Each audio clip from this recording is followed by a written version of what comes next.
Mark and Josh, thank you so much for being here today. I really appreciate you guys taking time out of your busy schedule closing deals. But first, why don't you tell us a little bit about you? Sure. Do you want to go first, Josh? Yeah, go for it, Mark. Okay, I am Mark Shuler, and I am a practicing architect in the state of Washington. I'm also licensed in Texas. And I also run my own private equity firm for real estate acquisitions. So I've been doing that for about 8 years. I've been practicing for about 40 years.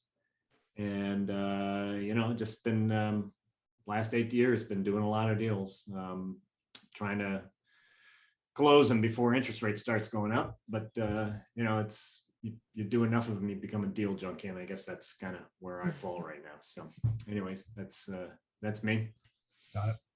I'm Josh Welch. I'm co-founder of Three Pillars Capital. We're a Houston-based private equity firm focused primarily in multifamily assets. We look for underserved, undervalued assets that need a little bit of love, not things that are falling apart, but things that could just be managed a little bit better and modernized. So, we have a pretty big renovation component to all of our projects where we, focusing on the C-class products, what we call it, workforce housing really, and then we modernize those units and get the rents higher. And that's what generates the return for our investors. That's from an extremely top level of what we do, but yeah, that's me. That's Three Pillars. Awesome. And the friend that recommended that I interview you guys mentioned that you were able to raise $16 million in one day. Can one of you share how did that come about and how you arrived at that level? Well, I'll start again. That friend, he asked me the same question, and I'm going to give you the same answer. It's like, I'm not sure we know how we did it, but we managed to do this crazy raise where we kind of put it out, and we had done a lot of preparatory legwork. And I mean, we both have a very deep database of investors. We've done enough deals now that we have a lot of frequent flyers. But also, as you do a deal, I mean, your database just continues to grow as people talk to friends and family. And so, we just teed it up. We do a very detailed deal deck offering memorandum that we put out. And then, we do a lot of preparatory emails, getting people in the space to understand that the deal is coming. And at this point, we're over raising on every deal. And everybody knows that we're over raising. So they're committing, fast and early on the deals. And it just this one was kind of a record for us. I mean, at one point we were, I think, raising $1 million an hour for 8 straight hours. And it was just kind of crazy. I mean, we shut it down in 24 hours. Josh was kind of very intimately there, getting pummeled with emails and phone calls. Why don't you take point on this, Josh, and kind of relate your experience? Sure. I didn't always used to be that way. I think a lot of it is track records, probably the biggest thing you can have in this business. Outside of a flashy deal deck or presentation, if you've performed and you've given a good return, that word will spread like wildfire. And, our investors talk and they tell their friends. And, the mantra that Mark and I follow is you're only as good as your last deal. Yep. If you have a deal that goes sideways or down, and, people will remember that, and it's going to impact your ability to raise money, obviously, in the future. Yeah. So that's why we were very diligent in our underwriting process, what we focus on, what we look for. And, sometimes we'll go 2 months without having a deal, and that's okay, because I'd rather have the right deal that I know is going to get me the return I need than have something that could put my investors at risk. And that relationship that we've had for so long that takes so much time to build. So it's really, getting the track record and people knowing how you communicate. Communication is big too. You can't just say, hey, I'm raising money for a deal. I need it in a week. Here you go. I mean, you got to get people familiar with the deal and phone calls and emails so that when you open up the funding, hey, we're ready to go, those people have already been primed and warmed up. So, one point I'll add to what Josh was just saying is, experience counts for a lot in this line of work. And when you've done as many deals as we have, people look at you, with, that you have credibility with people who look at you. There are a lot of folks I mentor who are just trying to get into the game, and they might be a lab tech in UW hospital or something like that. And it's just really hard for people to like wrap their head around the fact that, your day job is kind of working in a lab doing statistical analysis, but now you're doing real estate as a side hustle. Yeah. It's really hard to get people to invest money with you. But after you've done 10, 12, 14 deals, I mean, it's a real natural kind of pitch for people to see you that way. And then also we're dealing with more and more sophisticated investors all the time. And so these are really smart people who know how to read a balance sheet and know how to read a deal deck, and they make decisions very rapidly. They're also writing bigger and bigger checks. So it used to be we'd get $25,000 checks. Now we're getting $2 and $3 million checks. And so it makes the raise go a lot more rapidly as a consequence. It also creates a sense of urgency for the folks who aren't writing those kinds of checks, because they know that this raise is going to fill very quickly. And so they got to get in really fast. So it's kind of a self-perpetuating thing. We don't try to frame it that way, but it's naturally, no matter what product type you're in, if you're doing a syndication, this is how it works. Agree, 100%. And from what I can tell in these, 7 minutes so far, is that you guys, it seems like you guys are good partners. How did you guys meet, and how did this partnership come about? Josh, why don't you take point? Sure. So yeah, Mark and I have been working together for years now. We've done several deals together. And that, we met, I think it was the first deal was this 96 unit deal down in Houston. Mark was looking for assets in Houston, and that's where our company is based. And so naturally we kind of just crossed paths and kind of decided, hey, let's team up and maybe go in on this one, or if not this one, the next one, and just kept the relationship going. And I think here we are 10 deals later or whatever. I don't even know. It's been, I don't know, Mark, what's your take on how we met? Well,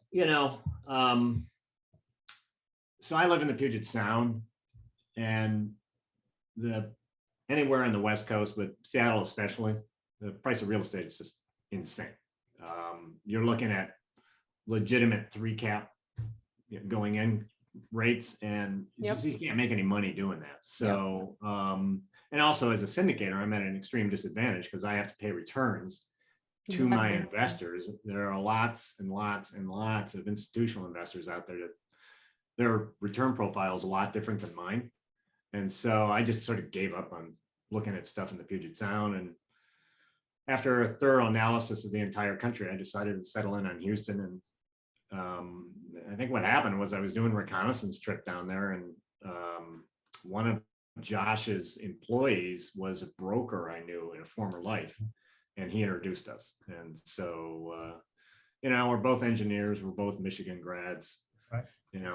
Think a lot alike, temperamentally we're the same. So it just kind of was a natural partnership. So, So it was basically, okay, let's try this deal together and then see how it goes. And it worked out pretty well, and you like each other's personalities, and that's how you guys continued growing. Is that a fair assessment? Pretty good, assessment. Yeah.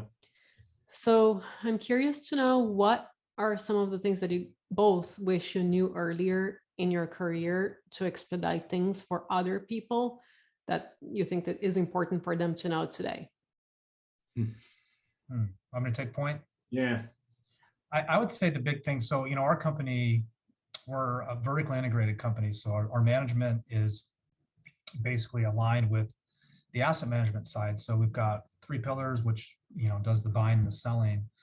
And then there's Green Line Management, which is our in-house management company. And I think the first thing I learned, or something I wish I would have known from day one, is how important process is to the operations, and how important the operations just are in general.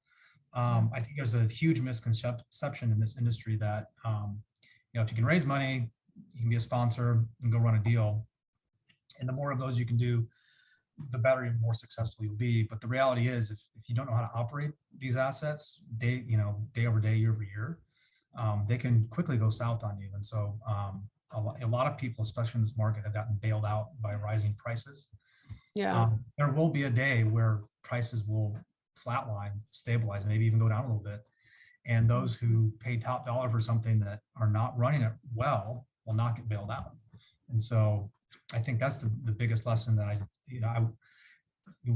wish I could have put more emphasis on in the beginning, is how to get a better process in your operations.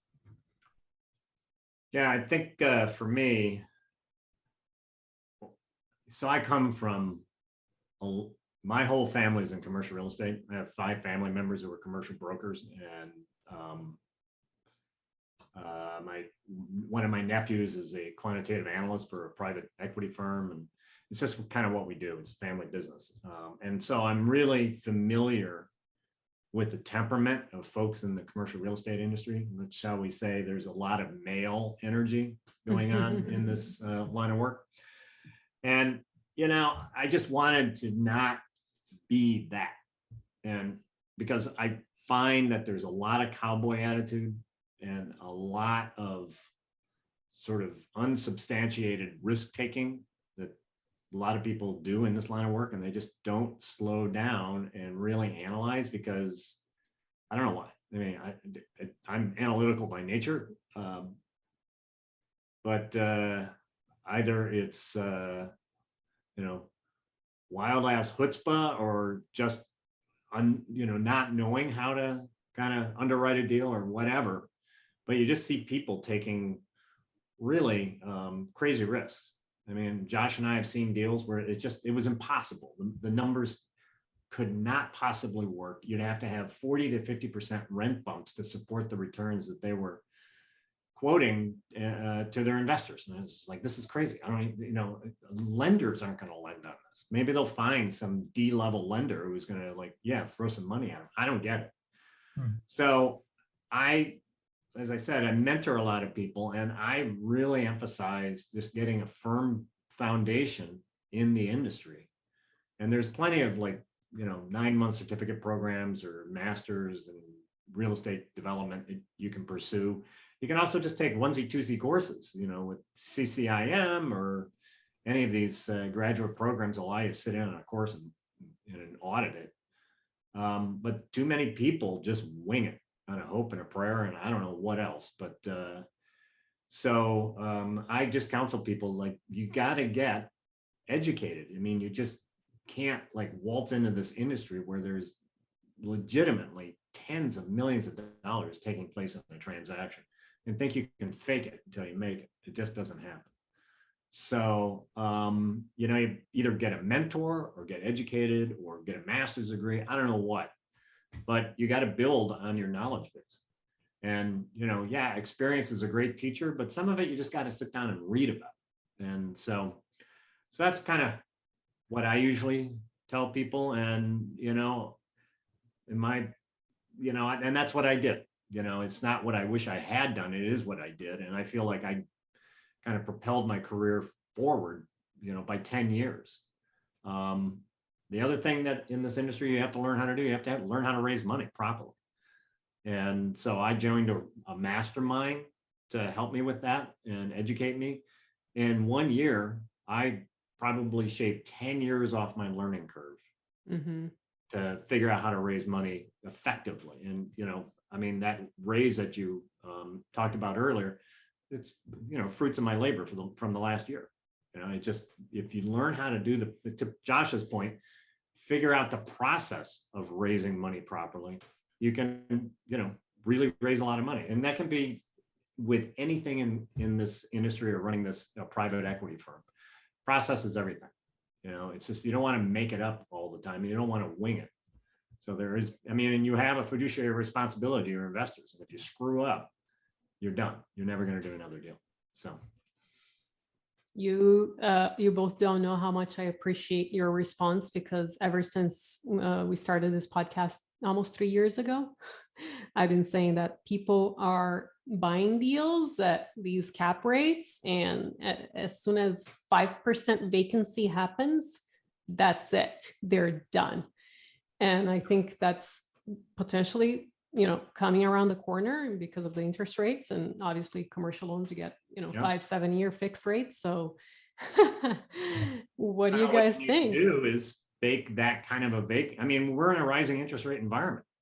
So you need to alter your underwriting to account for that. And too many people are not. They're still smoking crack or something. I don't know, They but are. they are like got these fictitious vacancy rates and this overly optimistic, Yeah, rent raise. underwriting. Yeah. It's just like you're kidding me.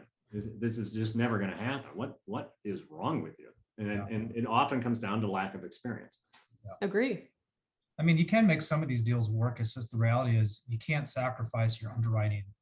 Well, you know to be true, right? Like Mark was saying, very rarely can you get a 40 to 50% rent bump in the first year after takeover. I mean, it does happen, but very, very rare. But to go in and project that as what you're going to achieve as a base case, that's dangerous.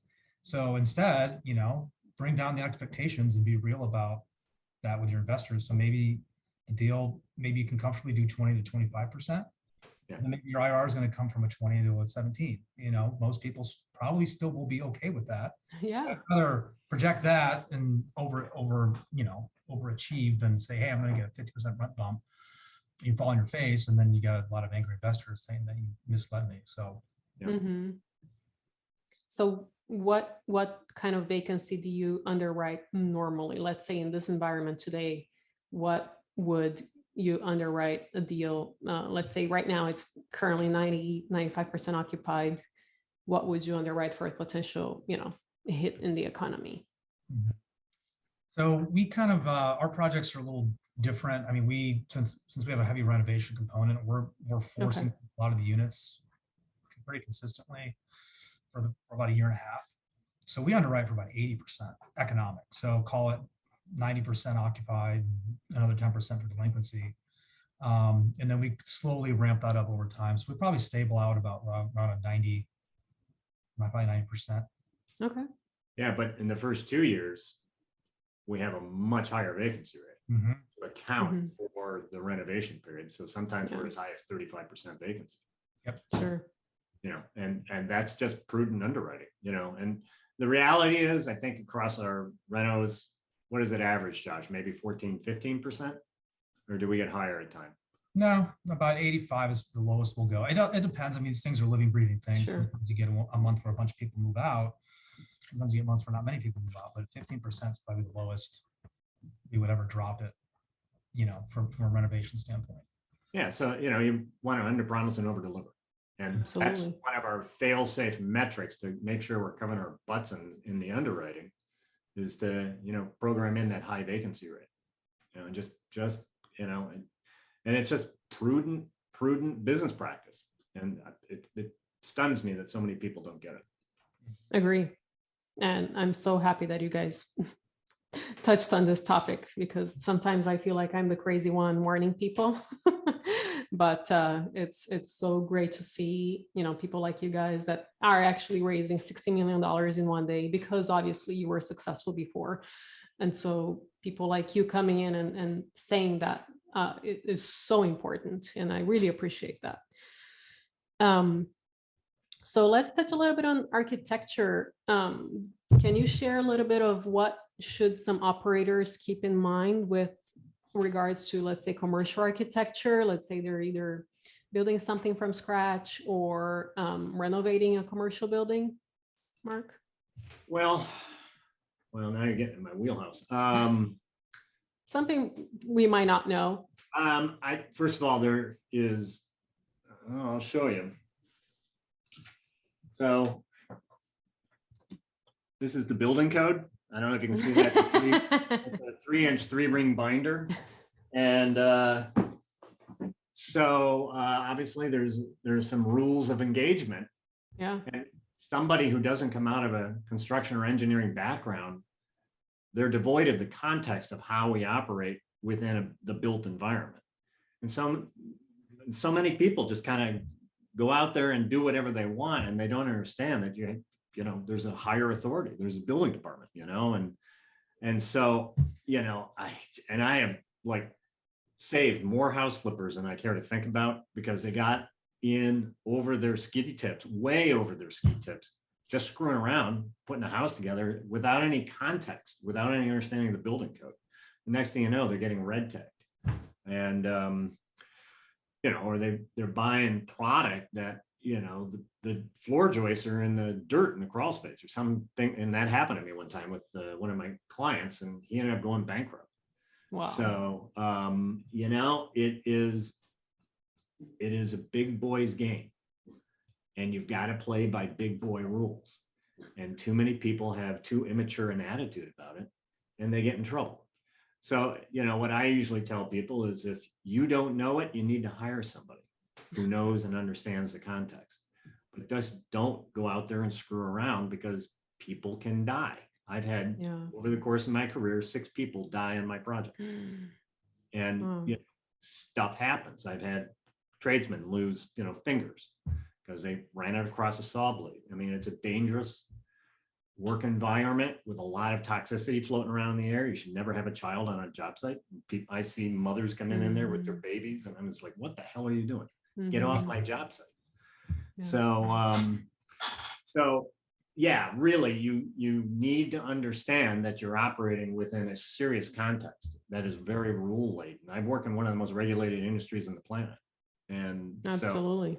So if you don't understand the rules of engagement, hire somebody to guide you through it. And you'll be much better off as a consequence. And you won't piss off your local building jurisdiction, because they'd be happy to red tag you. So that's what they're in the business to do anyways. What's that? That's what they're in the business to do. They can't get a bill of health ever. Yeah, I got to justify their existence. So. Well, thank you so much, both of you. I really appreciate you coming over and sharing your amazing knowledge and insights with us. Is there anything else that you think that is important for our audience to know that we haven't covered yet? Well, don't let me be a Debbie Downer here. Look, this is a great industry. I love doing what I do for a living. It is, you're impacting people's lives. You're working in the built environment. It's creative, both from a design and engineering point of view, but from the creativity and putting the deal together is really exciting to me, anyways. And I'm sort of a nerdy, heady guy, so I like that kind of thing. But it's a fast-paced, fascinating industry that you can do for a long, long time and never get bored. And you'll learn stuff every day. You got to learn it though. You really do. And so go back to my original point. You just don't wing it. Learn how to do it correctly, and you can do this for a long time. But parroting what Josh said earlier, you're only as good as your last deal. So if you screw up, see ya. So so yeah, just kind of have a really balanced view of the industry. And everybody gets excited about it when they first get into it, and it's like, I just calm down. You got a long career ahead of you. You can do it for a long time. So learn. I mean, you don't become a brain surgeon overnight. So what makes you think you can be a private equity guy overnight? Exactly. I would just add that probably many of your listeners, most people don't become deal sponsors. Usually the track for most people is they educate themselves about how this business works, and they invest with other sponsors, other people leading deals. To do this in our capacity, if you're doing a 9-to-5 or whatever. So I would say learn how to vet sponsors and understand what separates a good one from a mediocre one or a bad one. Because not all deal sponsors are the same, and obviously track record's a big part of that. So do your homework before you invest with somebody. It's probably the takeaway I'd want to give your audience. Yeah, and talk to people, find who has invested with them in the past. How did it go? Did they have good communication, like you guys mentioned earlier, and things like that? Awesome. How can our listeners get in touch with you guys? So for me, you can email us, 3pillarscapitalgroup.com is our website. You can check out our portfolio, kind of what we've done. And my email is joshw@3pillarscapitalgroup.com. And you can check me out at SGRE plural.com. You can also email me at mark@sgreinvestments.com. Thank you so much, Mark and Josh. I really appreciate your time. Thanks for having us.